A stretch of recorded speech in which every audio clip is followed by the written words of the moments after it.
우리는 지금 7년 대환란 중 우리 전 3년 반까지 있어질 일들에 대한 말씀을 우리가 지금 배우고 있습니다. 우리 지난주에서는 여자와 그리고 용에 대한 말씀을 살펴봤습니다.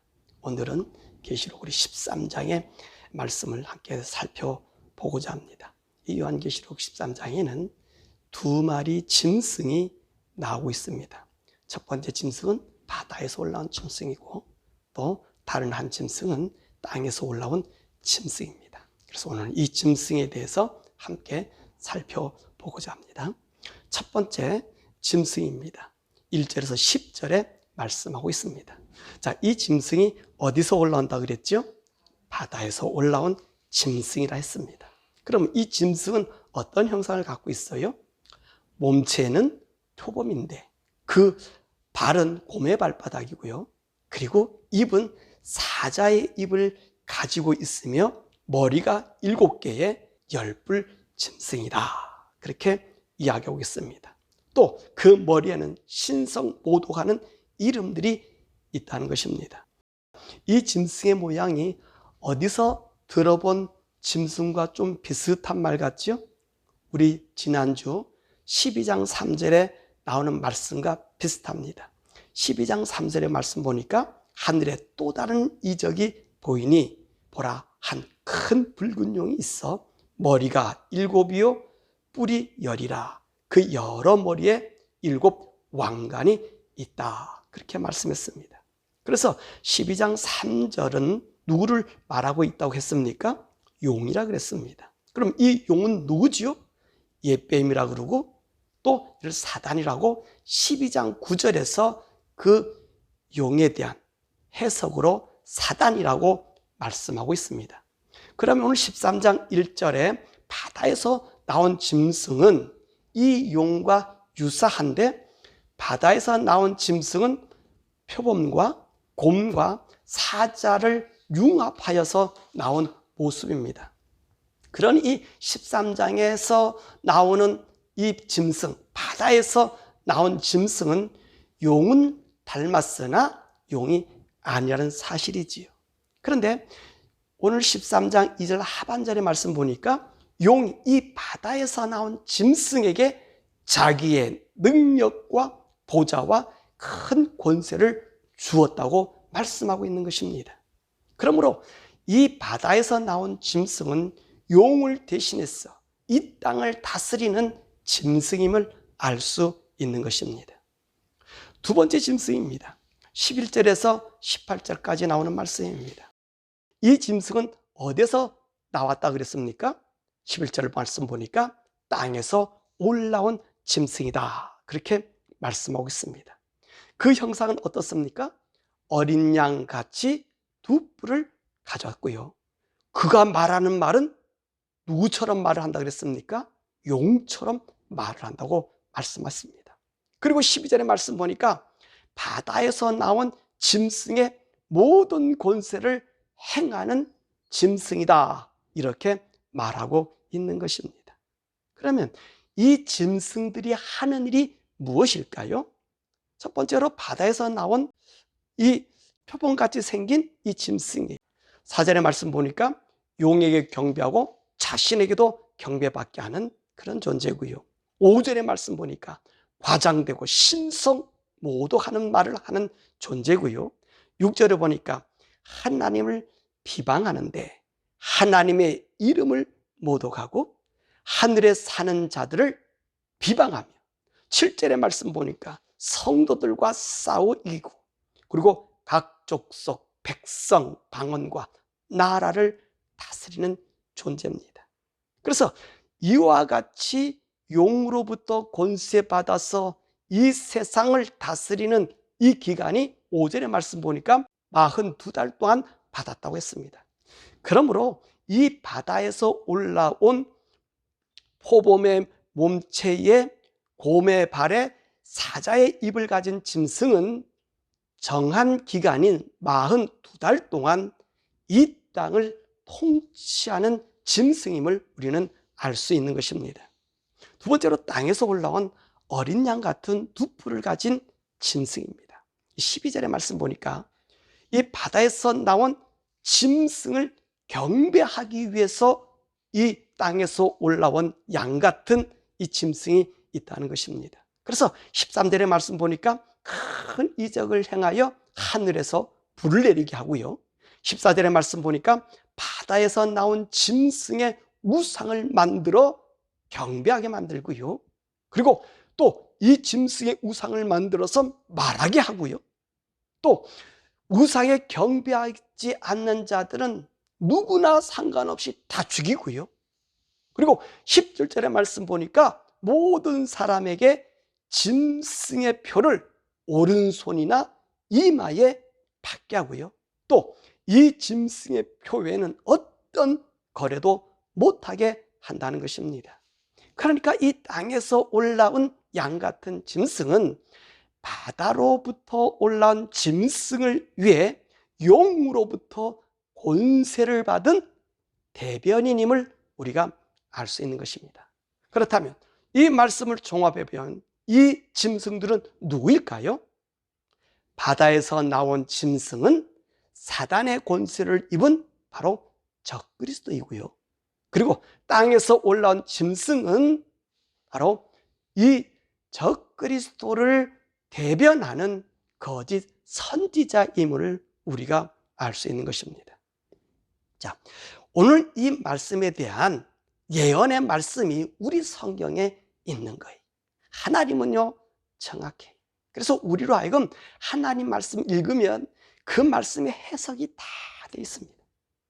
저는 그래서 엉뚱한 얘기를 안 붙이는 게, 우리 하나님 그렇게 말씀하셨어요. 네가 다른 말씀을 붙이면 내 말이 안 된다는 거예요. 저는 깜짝 놀랐단 말이지. 여러분, 여러분들이 갖고 있는 진품을 가짜로 만드는 방법이 뭐죠? 그 진품에다 계속 다른 걸 덧붙여버리면 가짜가 돼버리는 거예요. 자꾸 거기 찢어서 수선하면 가짜가 되는 거예요. 진품이 없어져 버리는 거예요. 그래서 우리 성경 하나님의 말씀, 우리 교회, 제가 우리 하나님께서 들은 음성은 말씀을 그대로 전해라. 그래야 내 말씀이 된다는 거고, 그래야 성도들이 이 말씀을 알 수 있고 깨달을 수 있다는 거예요. 오늘 계시록 13장의 말씀에 대한 예언을 일찍이 우리 하나님이 하셨어요. 그것이 다니엘서 7장 17절에서부터 27절에 말씀하고 있는 것입니다. 이는 온 세상을 다스리는 나라들에 대한 예언의 말씀이 거기 있는 거예요. 더욱이 네 번째 나라의 줄기에서 열불의 시대가 있음과 적그리스도의 나라가 형성하여 성도들을 핍박하고 있음을 어디서 말씀하고 있다고요? 다니엘 7장 17절에서부터 27절에 말씀하고 있는 것입니다. 더욱이 우리 하나님이 또 이 말씀을 우리 성도들이 엉뚱한 말로 막 사람들이 해석할까 봐 이 말씀, 오늘의 13장의 말씀을 해석해 준 말씀이 또 있어요. 그것이 어디냐? 계시록 17장에는, 우리 계시록 17장에는 아주 자세하게 설명해 주고 있는 것입니다. 자, 그러면 우리는 요한계시록 12장 3절에 나오는 용의 모습을 먼저 해석하고 17장으로 넘어가서 그 말씀을 함께 살펴보시겠습니다. 자, 12장 3절에 보니까 붉은 용, 사단의 머리가 7개고요, 그 머리에 왕관을 쓰고 뿔이 10개라고 이렇게 말씀했었습니다. 이것은 세상을 다스리는 사단의 전 시대를 말씀하고 있는 거예요. 자, 우리는 지난주에 사단이 언제 타락하였을까라고 하는 말씀 우리가 배웠어요. 바로 아담과 하와가 범죄하기 전에 사단은 이미도 타락하고 있었던 것입니다. 그리고 나서 인간이 사단의 말을 듣고 나서 우리는 이 우주를 지배하는 권리를 사단에게 넘겨주었습니다. 사단은 이 세상의 왕이 되었고, 우리 성도는 이 땅의 나그네로 살게 되었다는 것입니다. 이 사실을 확인한 말씀이 바로 예수님께서 우리 인생들을 구하기 위해서 공생애를 시작할 때에 40일을 금식하고 나서 이 사단이 예수님을 시험하셨을 때 예수님께 한 말이 있습니다. 누가복음 4장 5절에서 6절이지. 마귀가 또 예수를 이끌고 올라가서 순식간에 천하만국을 보이며 이르시되 이 모든 권위와 그 영광을 내가 네게 주리라. 이것은 내가 넘겨준 것이므로 내가 원하는 자에게 주노라. 그러므로 이 용이 7머리를 가졌다는 것은 이 땅의 주인이라는 증거인 것입니다. 자, 그러면 계시록 17장으로 가보겠습니다. 계시록 17장 7절에서 10절의 말씀 보면 천사가 이르되 왜 놀랍게 여기느냐. 내가 여자와 그가 탄 7머리와 10뿔 가진 짐승의 비밀을 내게 이르리라. 지혜 있는 뜻이 여기 있으니 그 7머리는 여자가 앉은 7산이요 또 7왕이라. 5은 망하였고 하나는 있고 다른 하나는 아직 이르지 아니하였으나 이르면 반드시 잠시 동안 머무르리라.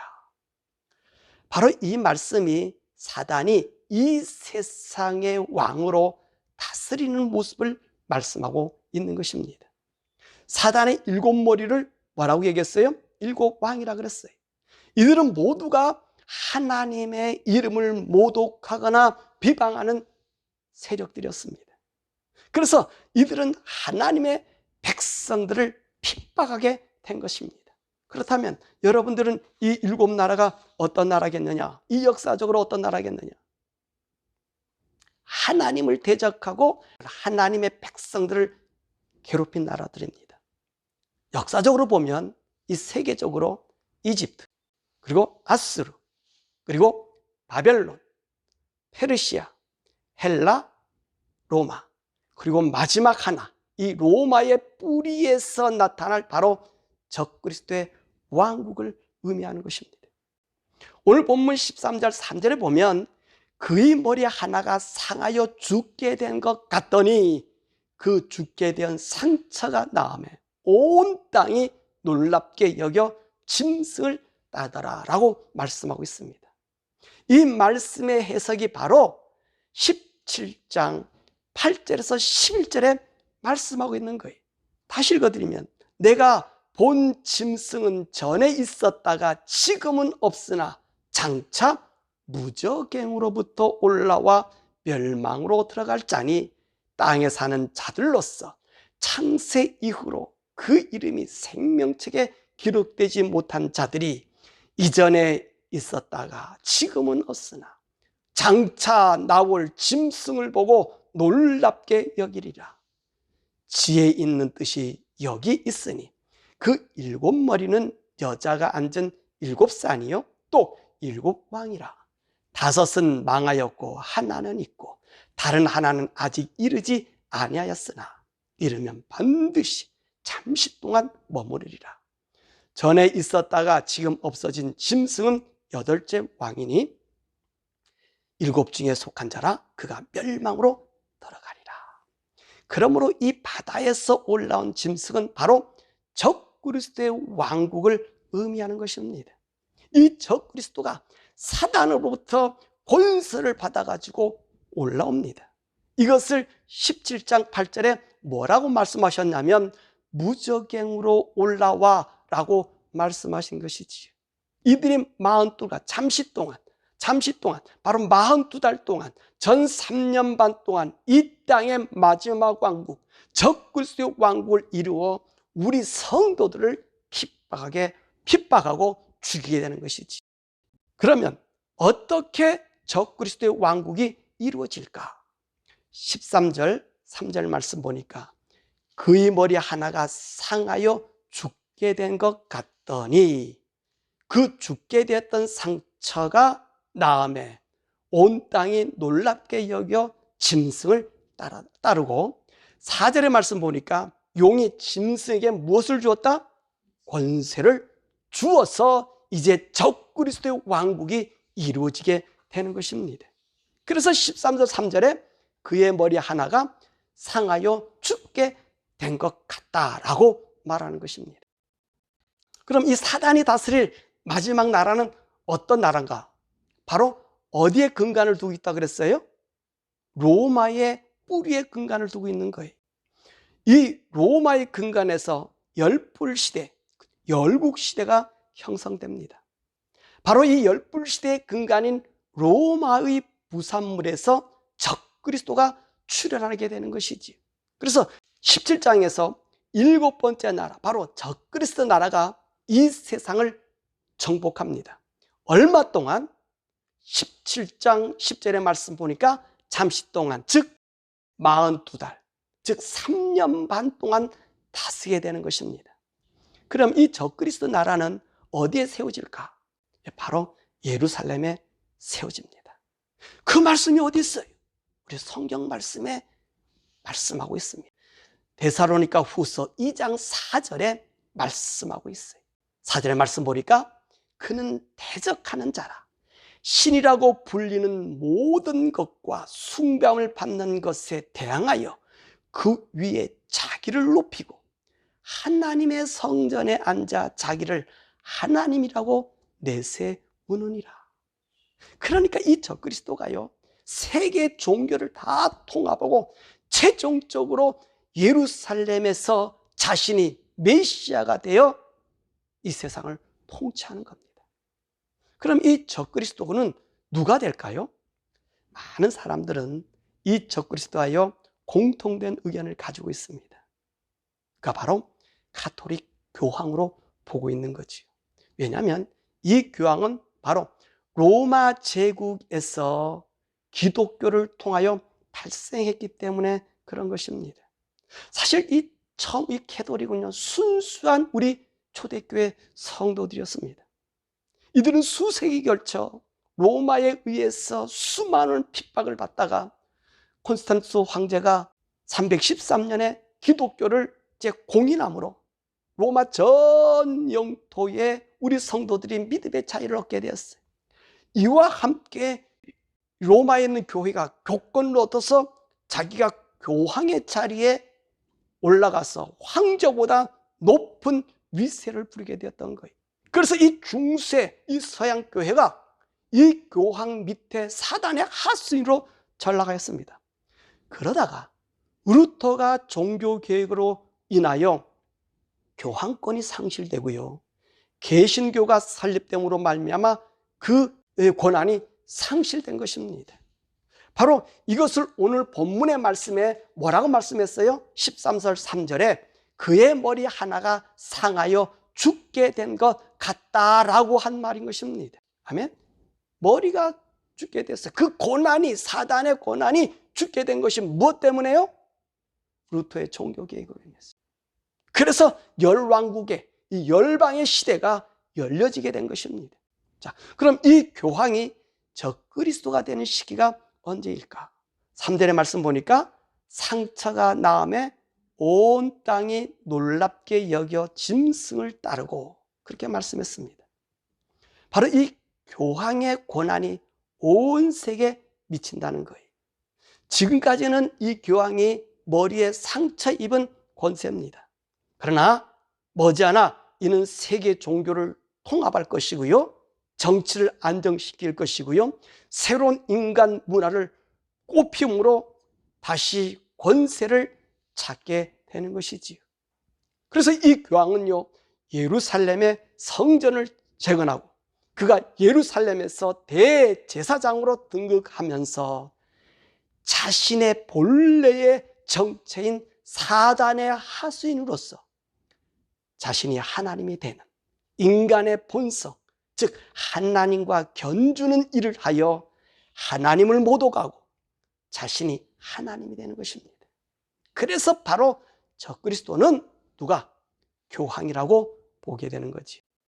또한 이때 등장하는 것이 바로 땅에서 올라오는 짐승이라는 것입니다. 어린 양 같은 두 뿔을 가진 존재가 나타나는 것입니다. 이들이 누구라고 말씀했지요? 바로 이 거짓 선지자들입니다. 이들은 이 적그리스도의 하수인이 되어서 적그리스도를 인류의 메시아로 추앙하게 됩니다. 이 거짓 선지자들은 어떤 권세를 받았습니까? 용같이 말하는 권세를 받아서 이 짐승, 이 적그리스도를 섬깁니다. 더 나아가서 본문 말씀 보니까 갖가지 기적도 행합니다. 하늘에서 불을 내리고 합니다. 만약에 우상을 섬기지 이 짐승을 섬기지 않으면 모든 사람을 죽여버립니다. 세상의 모든 상권을 다 장악합니다. 그래서 이들은 모든 사람들로 하여금 매매할 수 있는 짐승의 표를, 이 적그리스도 표를 만들어서 사용합니다. 그래서 이 땅은 오직 누구의 나라가 되는 거예요? 적그리스도의 나라로 바뀐다는 거지. 사실 이때는요, 적그리스도만 이 땅에 활동하는 것 아니에요. 우리가 배웠잖아요. 그죠? 마지막 나팔 불기 전 두 증인에 대한 말씀 우리가 배웠잖아요. 여러분, 이때는요, 적그리스도 왕국이 세워질 때는 똑같이 하나님은 두 증인을 함께 일하는 시기를 두는 거예요. 그러나 사람들은요, 이 하나님의 종, 이 두 증인의 말을 듣지 않습니다. 이들의 이야기는 현실과 동떨어진 비현실적인 말로 여겨집니다. 적그리스도가 다스린 나라는 세상의 과학과 문명으로 사람들을 설득하고 있고 사람들은 또한 이해하고 있습니다. 그렇기 때문에 아무리 두 증인이 하나님의 능력을 행하여도 오히려 이 적그리스도의 거짓 선지자들의 말을 더 신뢰합니다. 왜냐하면 사람들은 이미도 삶 속에서 이 세상에 익숙하였기 때문인가 그렇습니다. 그러면 우리는 이때 세상을 뒤엎고 또 이 세상을 통치하는 짐승의 표, 우리가 666에 대해서 한번 살펴보도록 하겠습니다. 이 적그리스도의 시대가 되면 바로 그 수 666이라는 수가 이 세상을 만연합니다. 그럼 이 짐승의 표인 666은 과연 무엇일까 하는 것이지요. 사람들은 히브리 사람들이 말하는 그 알파벳이죠. 히브리반 알렙, 김멜, 달렛 이렇게 가서는 말이고 우리반 ABCD예요. 그 ABCD를 숫자화해서 그 뜻을 풀이합니다. 그것을 뭐라고 얘기하냐면 게마트리아라고 말하지. 그래서 A는 1, B는 2, C는 2, D는 4 이렇게 숫자를 말해요. 그래서 이 알파벳을 이제 숫자를 환산해서 이제 뭔가의 의미를 만들어내는 거지요. 또한 이스라엘 사람들의 그 의식 속에 이 숫자를 또 의미화했습니다. 우리가 배웠죠? 하나는 하나님의 수, 둘은 증인의 수, 3은 삼위일체의 수, 하나님의 수, 4는 세상의 수, 5는 기쁨의 수 또는 고통의 수, 6은 인간의 수, 불완전의 수, 7은 완전수, 안식의 수, 그리고 8은 시작의 수, 빛의 수, 부활의 수, 9는 종결의 수, 10은 완성의 수. 이렇게 표현해, 이렇게 말을 해, 이렇게 정해놨어요.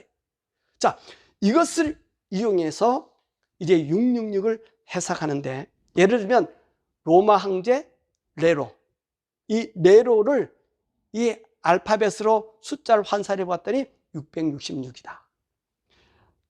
그다음 아돌프 히틀러를 이름을 숫자했더니 666이다. 이게 적그리스도다. 이렇게 해석합니다. 그래서 앞으로도 적그리스도가 나타나면 그 이름을 해석하면 666이 된다. 이렇게 말합니다. 물론 그럴 수도 있어요. 그러나 저는 그렇게 해석하기보다 666은 아까 6이 뭐라 그랬습니까? 인간의 수요, 불완전한 수요. 오늘도 본문의 말씀 보니까 뭐라고 말씀하십니까? 666은 너희 세어봐라 인간의 수라고 얘기합니다.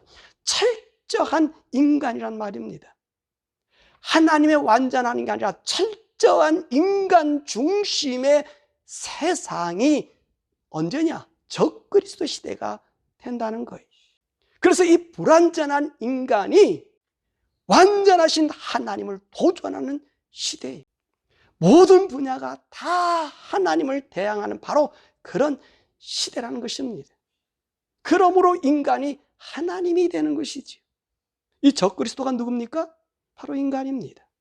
이 인간이 하나님의 자리에 앉아서 사람을 통치하고, 이 인간이 하나님의 자리에 앉아서 권능을 부리고, 이 인간이 하나님의 자리에 앉아서 하나님을 모독하는 그 일이 온 세계에 팽배해진다는 것입니다. 그래서 이때는 하나님을 지우는 시대예요. 우리가 말하는 창조주 하나님, 그 하나님을 지우는 시대란 말입니다. 그래서 666, 6이 세 개가 있다는 얘기는 철저한 불완전한 인간이 다스리는 시대라고 말하고 있는 것입니다. 왜 물건을 살 때 또한 짐승의 표인 이 666을 사용할까요? 이건요, 다른 것이 아니에요. 사단을 대항하고 있는 우리 성도들을 물리치기 위한 행태인 것입니다. 왜냐하면 이 땅은 이미도 사단이 장악하여 하나님을 믿는, 예수님을 구주로 섬기는 성도들을 가장 어리석고 또 바보, 그리고 이 시대에 뒤떨어진 전응아로 생각합니다. 더욱이 이때야 하나님은 이 성도들 위해서 누구를 준비하셨다고요? 두 증인을 통한 하나님의 능력을 보여줍니다. 그런데 믿는 사람에게는 이 두 증인이 믿음이 되지만, 이 짐승의 하수인이 되어 짐승의 표를 받는 사람들에게는 어떤 존재가 되죠? 미운 원수가 되는 것입니다. 그래서 하나님께서 이 두 증인의 사역이 끝나는 1260일이 되면 이 적그리스도 세대에게 의해서 누가 죽임을 당해요? 두 증인이 죽임을 당해. 그러니까 어떤 일을 행한다 그랬습니까? 온 세계 사람들이 좋아서 어쩔 줄을 몰라요. 왜냐하면 이들 속에서 하나님에 대한 얘기를 지워야 되는데, 이 두 증인이 나타나서 하나님 얘기를 하니까 얼마나 자기들이 괴로웠어요. 그러니까 두 증인이 죽이니까 이제 어떤 일이 생기냐? 자기들끼리 어떡합니까? 선물을 주고 잔치를 벌이고, 두 증인이 죽인 그 두 증인을 길거리에 놓고 모독하고 있지 않습니까? 자, 이 두 증인이 이렇게 죽으면 이 사람들이 선물을 주고 기뻐하는 이유가 뭐냐면 바로 이것이 인간의 승리요, 마귀의 승리요, 적그리스도의 승리로 여겨지기 때문에 그런 것입니다. 그러므로 이 적그리스도 시대에는 우리 성도들이 정신을 바짝 차려야 합니다. 그래서 오늘 본문 말씀에 뭐라고 우리에게 권면하고 있습니까? 9절에서 10절의 말씀 보니까 누구든지 귀가 있거든 들을지어다. 사로잡힐 자는 사로잡혀 갈 것이요, 칼에 죽을 자는 마땅히 칼에 죽을 것이니 성도들의 인내와 믿음이 여기 있느니라. 그때요, 교회 다니는 많은 사람들이 저 짐승의 표를 주는 그 제도에 따르게 됩니다. 이렇게 예수님을 믿는 사람들이 저들에게 빠지는 것은 오늘 13장 8절에 뭐라고 말씀하셨냐면 어린 양의 생명책에 기록되지 못하였다는 증거라는 거예요. 그러므로 우리는 지금부터 하나님을 믿는 절대 참 믿음을 가져야 되는 것입니다. 말씀을 좀 맺지요. 오늘 짐승에 대해서 배웠습니다. 이 짐승은 마지막 때에 나타날 적그리스도와 그의 하수인은 거짓 선지자들이라고 말했습니다. 이들 모두가 다 사단들의 하수인입니다. 이들이 다스리는 시대가 바로 7년 대환란의 시대일 것이에요. 더욱이 전 3년 반에는 이 적그리스도가 사단의 대리에 앉아서 사단이 보낸 그 하수인 거짓 선지자들, 이 거짓 선지자들은 거기만 있는 세상에 있는 사람들뿐만 아니라 우리 교회 안에 부지기수로 있어서 우리 성도들을 끌고 갈 겁니다. 예? 부지기수로. 거짓 선지자는 정치인이 돼서 우리 사람들을 우상에 섬기는 길로 끌고 갈 것입니다. 그것으로 하여금 우리 성도들이 고통당할 거예요. 그러나 우리는 두려워하지 말아야 합니다. 이때는 어떻게 하나님 역사하신다고요? 똑같이 우리 하나님께서는 두 증인을 보내시는 거예요. 온 세계가 666이라는 문화 속에 살게 되고, 인간의 중심이요, 사단 문화, 사탄 정치, 사단의 문명, 그래서 우리 창조주 하나님을 지워버리는 시기고, 예수님이 구원의 주가 아니라 이 세상에 희망을 주는 적그리스도가 세상에 등극하는 그 시기가 아닙니까? 그러나 이때 이런 적그리스도가 있지만 우리 하나님 두 증인을 통해서 거짓 선지자들이 행하는 기적을 무색하게 어떤 일을 행하신다고요? 이분들도 똑같은 기적을 우리에게 행해 주시는 거예요. 그런데 한나라의 생명책 거기에 기록된 성도는 두 증인의 말씀을 따를 것이지만, 그렇지 못한 불신자들이나 생명책에 기록되지 못하고 교회에 왔다 갔다 하는 그분들은 모두가 적그리스도를 따르며 그들이 주는 짐승의 표를 받고 사용할 것입니다. 그렇게 살아갈 것입니다. 우리는 그때를 대비해서 지금부터라도 오직 하나님만 믿는 이 믿음을 가져야 합니다. 지금 적그리스도가 통치하지 않는 시대인데 뭐 그럴 필요가 있느냐? 이게 너무 앞서가서 그런 것 아니냐? 그렇게 얘기할 수 있습니다. 근데 아닙니다. 우리가 절대 하나님의 능력으로 살아가는 것을 우리 자손과 믿음의 후배들에게 보여줘야 돼요.